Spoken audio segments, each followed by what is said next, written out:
जय हो ग्यारस माता की जय हो। पांपा कुसा एकादशी महारानी माता की जय। पाप रूपी हाथी को व्रत के पुण्य रूपी अंकुश से बंधने के कारण ही आश्विनी मास के शुक्ल पक्ष की इस एकादशी का नाम पांपा कुसा एकादशी है। इस दिन पद्मनाभ भगवान विष्णु की भक्ति भाव से पूजा करके ब्राह्मणों को उत्तम दान एवं दक्षिणा देनी चाहिए। जिन हितकारी निर्माण कार्यों तथा मंदिर, धर्मशाला, तालाब, प्याऊ, कुएं, बाग आदि बनवाने के कार्य प्रारंभ करने के लिए पांपा कुसा एकादशी एक उत्तम मुहूर्त है।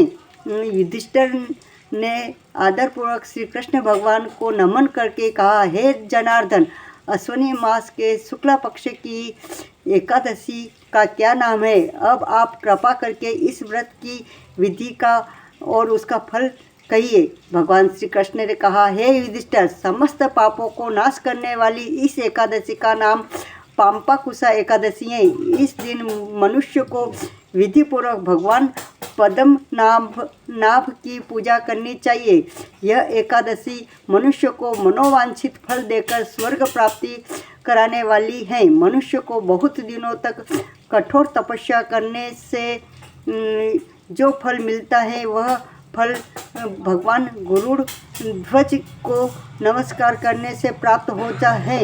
जो मनुष्य अज्ञानवश अनेक पाप करते हैं परंतु नित्य हरि को नमस्कार करते हैं, वे नरक में नहीं जाते हैं। विष्णु के नाम का कीर्तन मात्र से संसार के सब तीर्थों के पुण्य का फल मिल जाता है। जो मनुष्य भक्ति वत्सल भगवान विष्णु की शरण में जाते हैं उनको कभी भी यम यातना नहीं भोगनी पड़ती है। जो मनुष्य वैष्णव होकर शिव की और शैव होकर विष्णु की निंदा करते हैं वे अवश्य ही नरकवासी होते हैं। सहस्त्र वाजपेयी और अश्वमेघ यज्ञों में से जो फल प्राप्त होता है वह एकादशी के व्रत के 16वें भाग के बराबर भी नहीं होता है। संसार में एकादशी व्रत के बराबर कोई पुण्य नहीं है, परंतु इस पांपा कुसा एकादशी के समान पवित्र तो तीनों ही लोकों में कुछ भी नहीं है। जब तक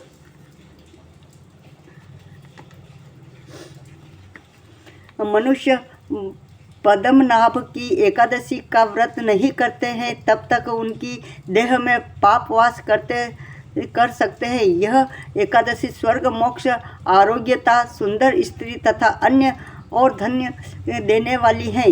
इस एकादशी व्रत के बराबर गंगा, गया, काशी, कुरुक्षेत्र और पुष्कर भी पुण्यवान नहीं है। इस एकादशी का व्रत और जागरण करने से मनुष्य विश्व पद को प्राप्त होता है। हे राजेंद्र, इस व्रत के करने वाले 10 पीढ़ी मात्र पक्ष की, 10 पीढ़ी पक्ष की और 10 पीढ़ी मित्र पक्ष का उद्धार कर देते हैं। वे स्वयं ही दिव्य देव धारण कर चतुर्भुज रूप हो, पीताम्बर पहन और हाथ में माला लेकर गरुड़ पर चढ़कर विष्णु लोक को जाते हैं। हे राजन, इस व्रत को करने से पापी मनुष्य भी दुर्गति को प्राप्त नहीं होकर सद्गति को प्राप्त होता है। अश्विनी मास की शुक्ल पक्ष की इस एकादशी पांपा कुसा एकादशी का जो व्रत करते हैं वे अंत समय में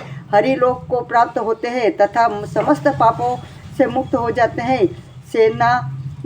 सोना, तिल, भूमि, गो, अन्न, जल, छत्री तथा जूती दान करने से मनुष्य यमराज को नहीं देखता है। जो मनुष्य पुण्य कर्म और एकादशियों के व्रत किए बिना जीवन के दिन व्यतीत करता है वह लोहार की भट्टी की तरह श्वास लेता हुआ भी निर्जीवी के समान ही है। निर्धन मनुष्यों को भी अपनी शक्ति के अनुसार दान करना चाहिए तथा धन वालों को सरोवर, बाग, धर्मशाला, गौसदन, मकान आदि बनाकर दान करने चाहिए। ऐसे मनुष्यों को यम के द्वारा नहीं देखना पड़ता है तथा संसार में दीर्घायु धनाढ़ कुलीन और रोग रहित रहते हैं।